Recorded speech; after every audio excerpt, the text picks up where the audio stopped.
Hello, hello, hello! Está começando um novo Universo da Leitura. Programa produzido pelos alunos de Comunicação Social da UFSM.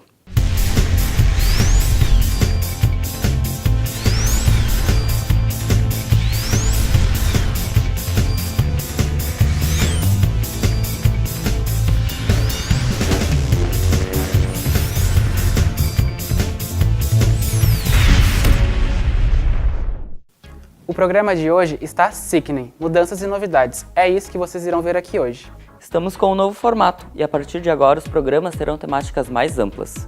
Além da nossa nova identidade visual, que está incrível, temos novas vinhetas e quadros. Nosso programa se expandiu, do universo dos livros para o universo da comunicação multiplataforma. O tema de hoje está babadeiro e cheio de brilho, trazendo tudo sobre o universo drag queen. Mas você sabe o que é drag queen? A nossa repórter Gabriele Corradini preparou uma matéria super especial, trazendo tudo sobre a origem dessa arte maravilhosa. Então start your engines e que a viagem comece! O primeiro uso do termo drag queen surgiu em meados de 1800, mas ele não foi utilizado como conhecemos hoje. Inicialmente, o termo surgiu como uma forma para depreciar os homossexuais. Só que o que mais interessa nisso tudo é que neste mesmo século surgiu a drag performática Madame Patrine.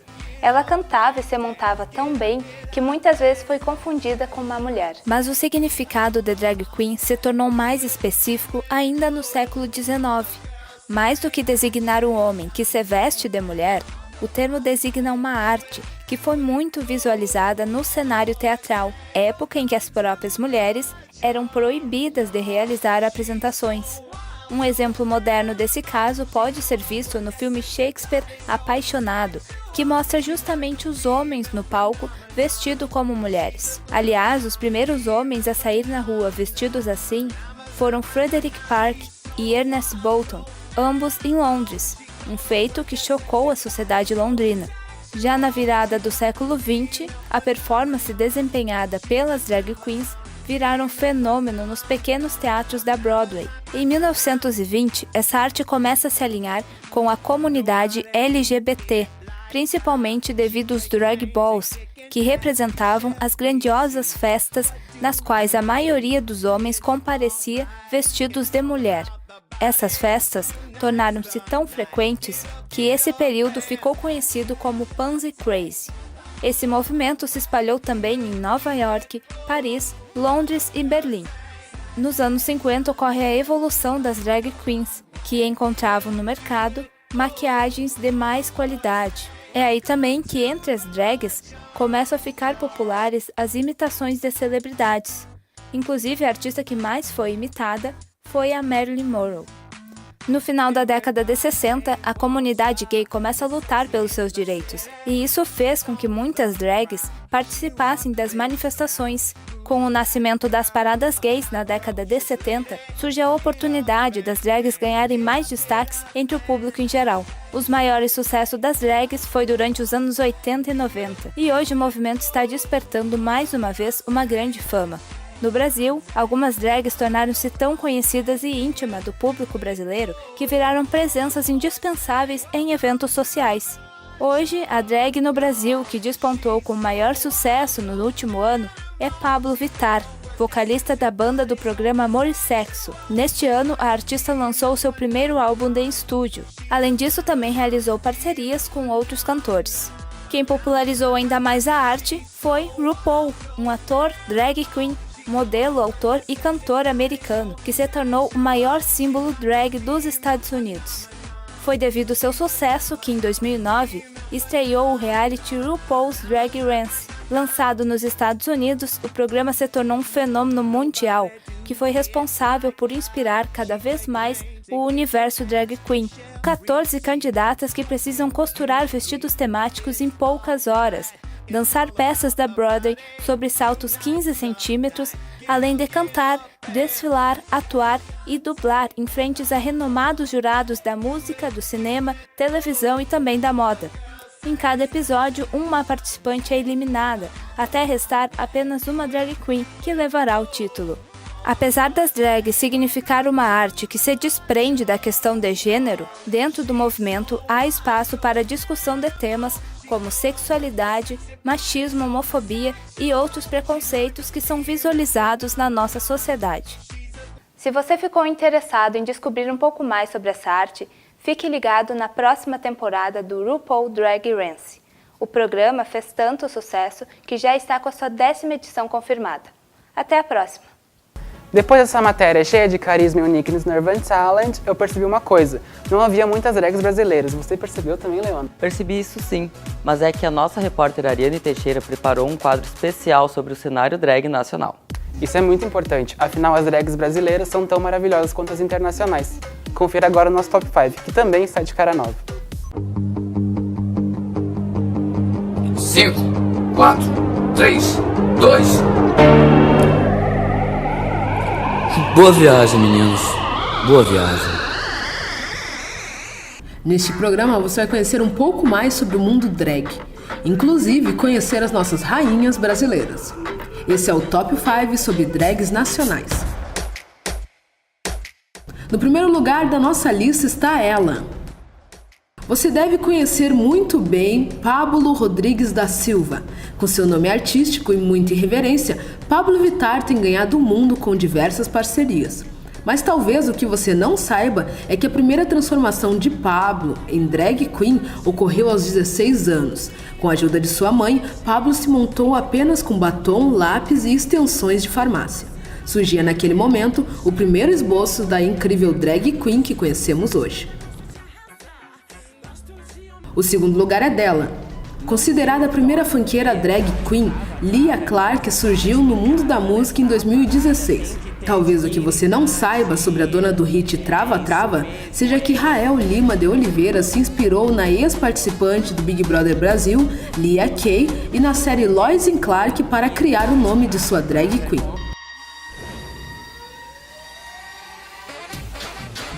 Na terceira posição está a YouTuber.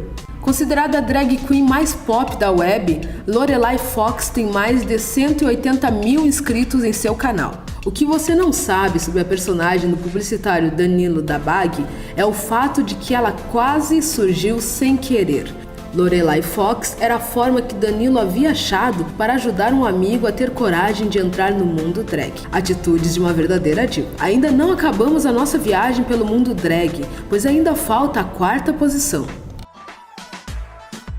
Silvete Montilla é a personagem do ator e bailarino Silvio Cássio Bernardo. Montilla é considerada uma das maiores artistas da noite LGBT brasileira, devido ao seu carisma e maestria. Talvez o que você não saiba é que Silvete Montilla também é cantora e já gravou os álbuns Coisa Boa Pra Você e Em Condições. Nós amamos você, Montilla. As joias estão lembradas de mim? Pessoa que ia parar com a sua carreira, que comentou isso no vídeo anterior. Bobinha, peguei vocês, 1º de abril, gente. Glória Groove, vai, segurando. Glória Groove está na nossa 5ª posição para evitar o impacto. Quando não está montado como Glória Groove, Daniel Garcia é cantor, dublador e compositor. Consequências de um fato que talvez você não saiba. Quando tinha apenas 4 anos, Daniel já sabia cantar a música Hero, de Mariah Carey. Desde pequeno, o criador de Glória Groove é um arraso. E é desse jeito babadeiro que encerramos o Top 5 de hoje. Até mais!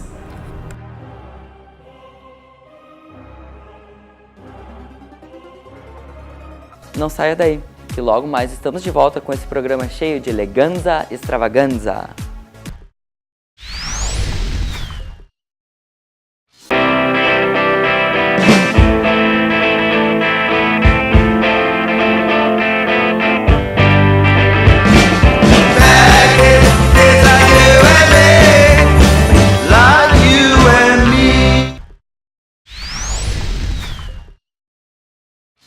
O universo da leitura está de volta. A Pauline disse no bloco anterior que as drag queens nacionais são maravilhosas, vocês lembram? E quem não fica de fora dessa festa toda são as drags da cidade de Santa Maria. O Antônio, que não sou eu, foi bater um papo com algumas drags locais. Não perde esse close, amore. Quem diria que a cidade, coração do Rio Grande, é tão brilhante e cheia de personalidades incríveis? Hoje eu estou na companhia de algumas pessoas que dão vida às figuras que embelezam não só a noite, mas também o dia santamariense. Você já sabe do que eu estou falando, não é mesmo? Das drag queens, é claro. Sejam bem-vindos aqui ao Universo da Leitura. Eu queria saber quem são as drags de vocês. Como elas se chamam, como elas surgiram. A minha drag se chama Valkyria de Morte. Ela surgiu cerca de 2 anos atrás. Era só uma vontade de me montar a partir da série RuPaul's Drag Race. E eu tinha muita vontade mesmo, tipo, como será que eu vou ficar? Que personagem que eu vou fazer? Será que eu tiro ou não a barba? Várias questões surgiram até que essa vontade foi externalizada, sabe? Comecei a praticar maquiagem, treinar, comprar peruca. Me montei pela primeira vez, saí numa festa que tinha aqui em Santa Maria, que se chamava Drag Night. E foi isso, depois da primeira vez só foi. A minha drag se chama Magenta Cianureto e ela surgiu há mais de 2 anos em uma festa chamada Drag Night também, como ele. Só que antes disso eu já vinha pesquisando sobre o universo drag há mais ou menos uns 7 anos, porque eu frequentava algumas festas aqui em Santa Maria e eu acabei conhecendo a Tyla Fênix, que eu já conhecia, na verdade, ela desmontada, mas acabei vendo ela montada e me despertou o interesse em saber como funcionava, porque que ela tava, durante o dia ela estava desmontada e de noite ela estava montada. Então a partir daí eu comecei a pesquisar sobre o universo drag mesmo.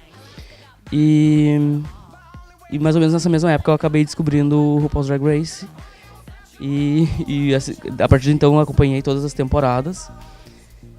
E quando surgiu essa festa, há 2 anos atrás, eu vi a oportunidade de sair montado e acabei saindo montado. Bom, Antônio, a minha drag chama Samantha Stravinsky. Diferentemente dos dois, ela é um pouco mais nova, ela tem um pouco menos de 6 meses. Começou também da mesma maneira, um contato em festas com as drags, inclusive as drags delas e outras da cidade.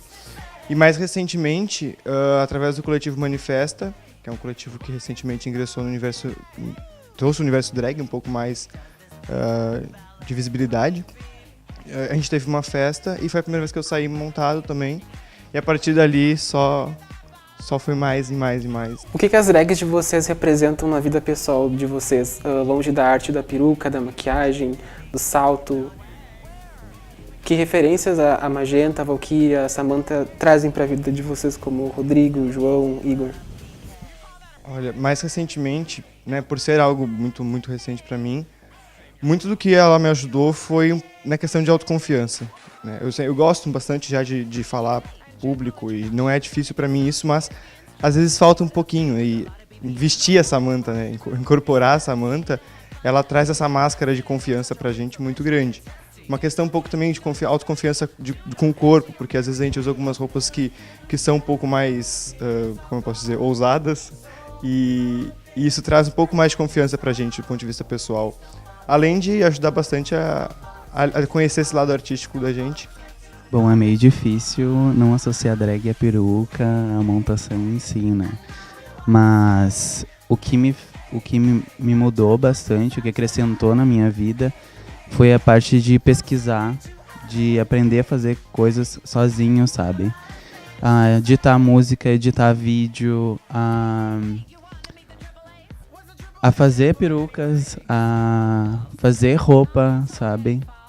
A pesquisar mais estilos diferentes, coisas do tipo, coisas que eu não me despertavam interesse antes, mas que na construção da personagem me acrescentou muito, sabe? Me acrescentou também em entender os outros, em me colocar no lugar dos outros, em entender essas questões de gênero que antes não eram bem claras pra mim, sabe? Em eu lidar com os meus próprios preconceitos que eu tinha antigamente, por não conhecer drag, não conhecer transexual, não conhecer travesti, porque eu não tinha muito contato com pessoas assim. Então, fazer drag e me inserir mais no meio LGBT me trouxe mais conhecimento, experiências diferentes, conhecer pessoas diferentes. E isso me mudou aos poucos e tem me mudado, sabe? Quais as mudanças que o movimento drag traz para a cidade de Santa Maria e cidades da região também? Como eu disse, ainda é muito recente para mim, mas eu já pude observar essa dinâmica, como eu disse, de de militância mesmo. O fato de o movimento drag estar surgindo não, mas crescendo dentro da cidade de Santa Maria e na região também, tem trazido drags de fora da cidade para cá, e pessoas que estão visitando a cidade em momentos que tem alguma festa vão embora e continuam se montando. Mas essa dinâmica de militância, como eu disse anteriormente, sabe? É uma coisa que muda a cidade, a dinâmica da cidade. Porque há muito tempo atrás, acredito que a cidade de Santa Maria não imaginava ver drag montada às 3 da tarde no calçadão, sabe? Um dia de semana. E hoje em dia tem tido disso, sabe? Eu acredito que o que o Igor falou é basicamente o que aconteceu aqui em Santa Maria e o que está acontecendo ainda. As pessoas estão se abrindo mais para o meio LGBT. Porque digamos que há 10 anos atrás, eu jamais imaginaria que eu iria ver uma drag queen na rua, assim. E hoje em dia as pessoas veem a gente montado na rua e não é uma coisa ruim pra elas, sabe? Elas não ficam chocadas, por exemplo. Elas veem bem mais como uma coisa normal, e é uma coisa normal. Não deveria ser digamos que um tabu a gente estar montado no meio da rua. Então eu acho que o movimento drag de Santa Maria crescendo acaba mostrando para a sociedade que LGBT é uma pessoa, todos os LGBTs são como as outras pessoas. E a gente tá aí para continuar esse movimento. Girl, nós temos novidades. Estreia agora o nosso novo quadro sobre o universo audiovisual, o Sessão das 10. Garota, esse programa é um review atrás do outro. Você quer, Sacha Velour? A nossa repórter Emanuele reuniu em um só quadro dicas de filmes, atualidades e muito mais. Confira agora o nascimento desse novo quadro.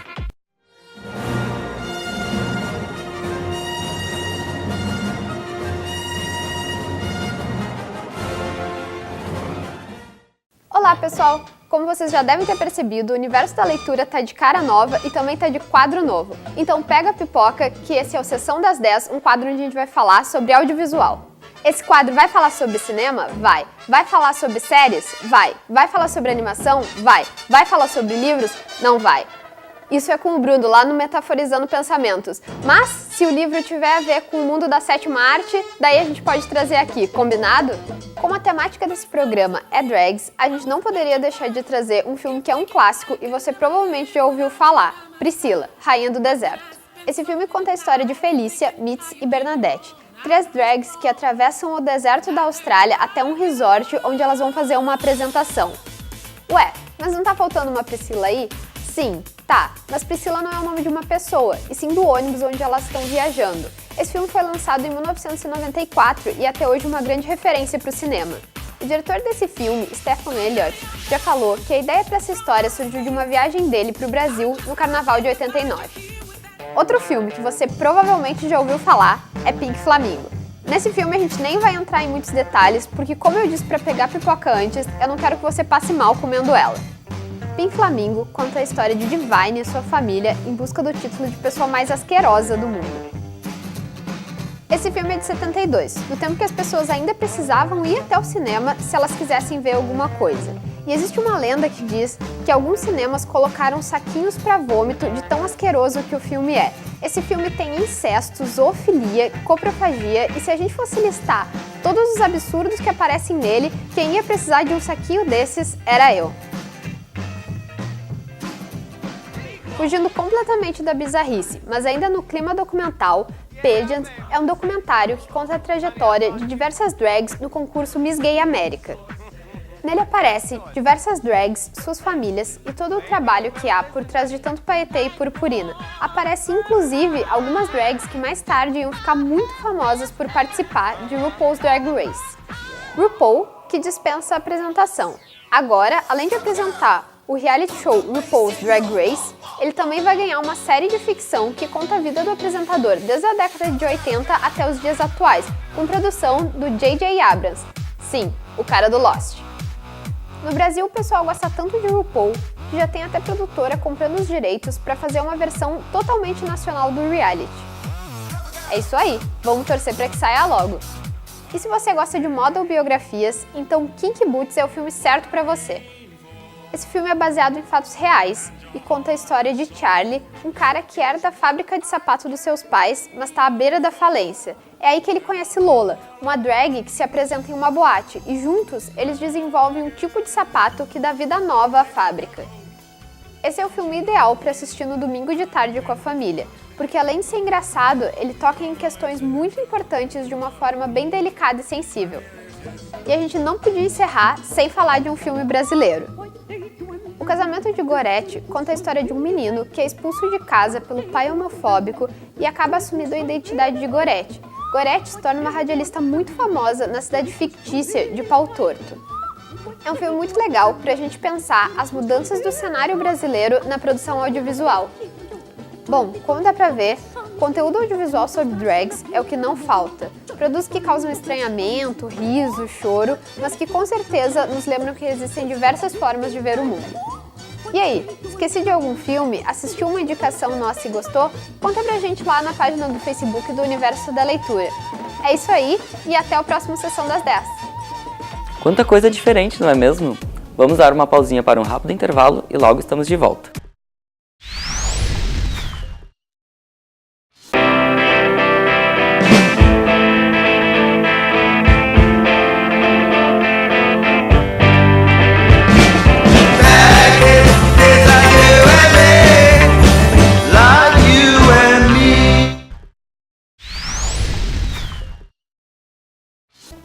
O Universo da Leitura está de volta, e eu tenho uma coisa a dizer. Drag Queen não é bagunça. Longe disso, o que nós fazemos é uma arte, e por isso qualquer pessoa pode fazê-la, independente da sua sexualidade ou expressão de gênero. Falando nisso, o nosso booktuber Bruno preparou hoje o seu quadro sobre a teoria queer, trazendo um pouco desse assunto pra gente entender melhor. Se liga aí!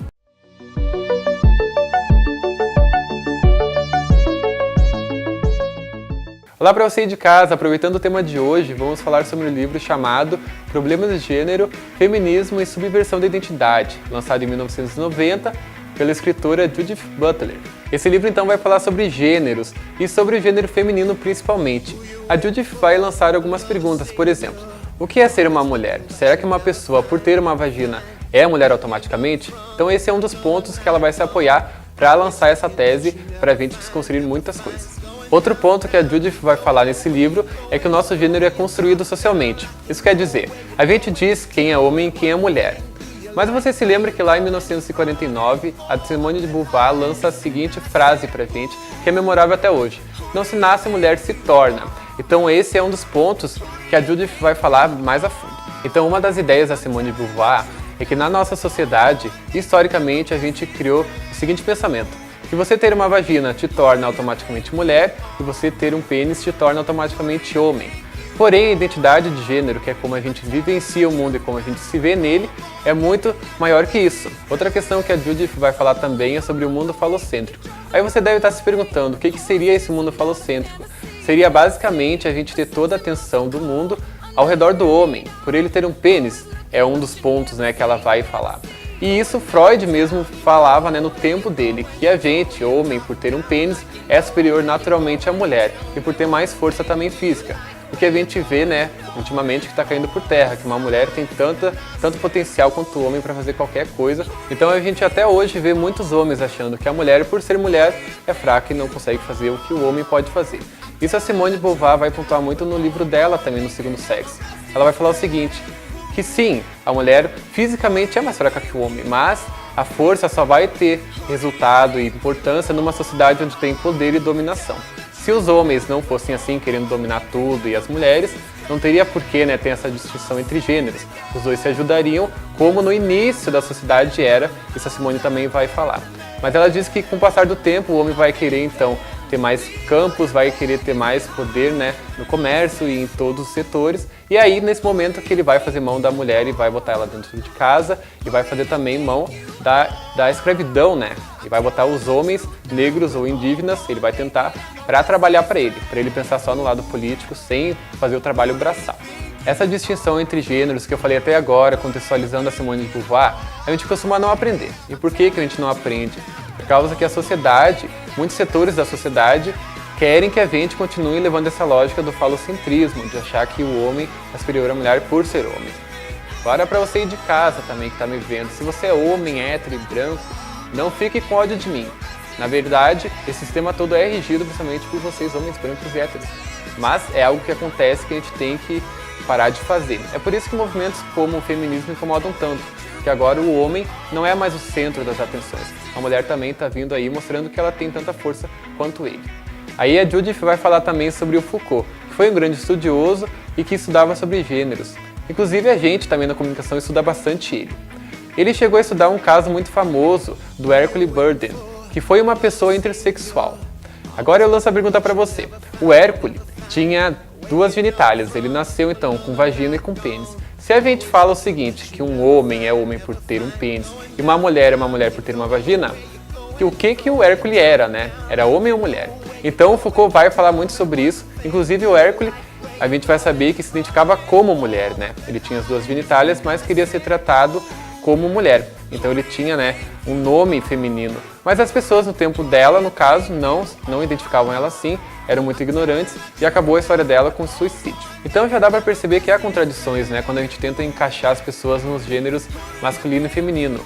Então também temos, inclusive, a Judith vai falar também, o gênero não binário, por exemplo, que é aquela pessoa que nos considera nem homem nem mulher. Então sim, as pessoas podem nos considerar necessariamente homens ou mulheres. Quem impõe isso, quem diz que a gente é homem ou mulher, é a sociedade. A gente tem que desvincular isso, esse poder que a sociedade tem sobre a gente. Por exemplo, também tem o gênero fluido, tem outros gêneros que a gente não costuma estudar, mas que existem e as pessoas precisam ser respeitadas por isso. Agora você deve estar se perguntando, no meio de toda essa explicação que eu dei, onde é que as drag queens, que são o tema do nosso programa, se enquadram nisso? Eu digo pra vocês, em nada. Porque afinal de contas as drags são expressões artísticas, mas eu vou falar mais disso agora. Então as drag queens e os drag kings vão ser expressões de arte. São homens e mulheres que querem ganhar vida assim, querem fazer expressões artísticas em casamentos, festas. Por exemplo, a Pabllo Vittar é uma drag queen que todo mundo, né, tá ouvindo falar bastante agora, principalmente por causa que ela fez um clipe com a Anitta. Então é um homem que se monta de mulher para seguir a carreira dela, né? Por isso que é a drag, né? É a Pabllo Vittar. Então é válido lembrar para você de casa que está nos assistindo, drag queens e drag kings são expressões de arte e não correspondem a uma identidade de gênero. Agora sobre esse texto mesmo, é um texto acadêmico, é um texto que foi feito a partir de um estudo que está em formato de livro, ao contrário das outras edições aqui do programa que eu falei sobre romances. Então não vamos ter uma história para seguir, né? A gente vai ter algumas linhas históricas para conseguir investigar melhor a construção do gênero.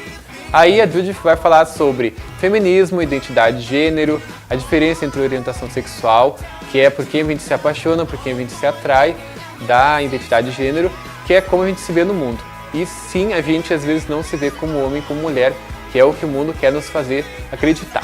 Então, o mais legal desse livro, e que eu espero que você aí de casa pense sobre, é a questão da identidade de gênero mesmo. Um homem não é homem por ter pênis e uma mulher não é uma mulher por ter vagina. A nossa identidade de gênero é muito maior que isso, transcende isso que a sociedade quer nos impor toda hora.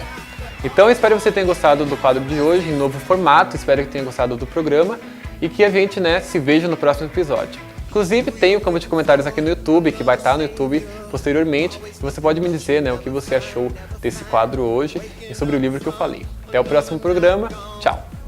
Infelizmente chegou a hora do sachê Away. Esperamos que todos tenham gostado das mudanças e do programa também. Para toda a equipe foi muito gratificante fazer um programa sobre esse tema.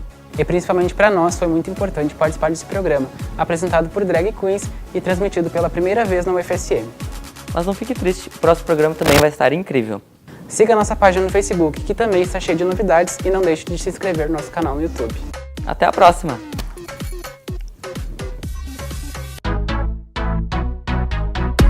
Myself up, turn the world on its head. Don't forget what my mama said. People talking since the beginning of time. Unless they paying your bills, pay them bitches no mind. And if I fly or if I fall, at least I can say I gave it all.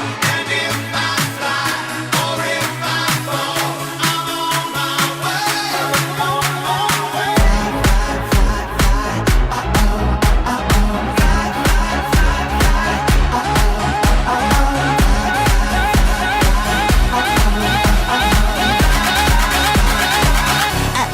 Sissy that wow.